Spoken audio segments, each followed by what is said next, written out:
ಇದು ನಾ ಕಂಡ ಅದ್ಭುತ. ಕ್ರಿಸ್ತಶಕ 1336ರಲ್ಲಿ ಹರಿಹರ ಮತ್ತು ಬುಕ್ಕರಾಯರಿಂದ ಸ್ಥಾಪಿತವಾಗಿರುವಂತಹ ವಿಜಯನಗರ ಸಾಮ್ರಾಜ್ಯದ ಒಂದು ಸೂಕ್ಷ್ಮ ಕೆತ್ತನೆಯ ಸೌಂದರ್ಯವನ್ನ ನಾನು ನನ್ನ ಕಣ್ಣು ತುಂಬಿಕೊಂಡೆ. ಹಾಗೆ ಅದನ್ನು ನಿಮಗೂ ತೋರಿಸೋದಕ್ಕೆ ಇಷ್ಟಪಡ್ತಿದ್ದೀನಿ. ಈಗಿನ ಕಾಲದಲ್ಲಿ ಅಷ್ಟು ದೊಡ್ಡ ಬಂಗ್ಲೆ, ಆ ಆರ್ಕಿಟೆಕ್ಟ್ ಈ ಆರ್ಕಿಟೆಕ್ಟ್ ಆ ರೀತಿ ಈ ರೀತಿ ಅಂತ ವೈಭವೀಕರಿಸಿ ದೊಡ್ಡ ದೊಡ್ಡ ಮನೆಗಳನ್ನ ನೋಡಿದ್ದೀವಿ.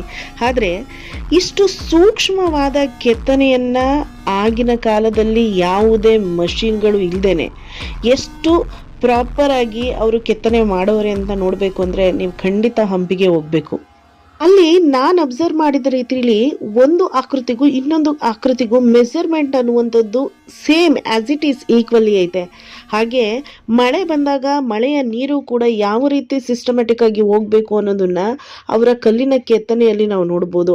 ಅಷ್ಟು ಅದ್ಭುತ, ಅಷ್ಟು ವೈಭವೀಕರಿಸಿ ಪ್ರತಿಯೊಂದು ಕಲ್ಲಲ್ಲೂ ಕೂಡ ಒಂದೊಂದು ಪ್ರಾಣಿ, ಹೂ, ಆ ರೀತಿ ಕೆತ್ತನೆ ಮಾಡೋದಕ್ಕೆ ಅವರಿಗೆ ಯಾವ ರೀತಿ ಐಡಿಯಾ ಬಂತು, ಯಾವ ರೀತಿ ಅವರಿಗೆ ಆಗಿನ ಜೀವನ ಹೆಂಗಿತ್ತು.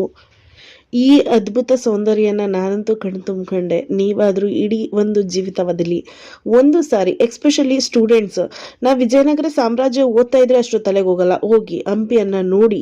ನೀವು ಅಲ್ಲೇ ಹೋಗಿ ನೋಡಿದಾಗ ಮಾತ್ರ ವಿಜಯನಗರದ ಸಂಪೂರ್ಣ ಚಿತ್ರಣ ನಿಮ್ಮ ಮನಸ್ಸಲ್ಲಿ ಉಳಿತದೆ.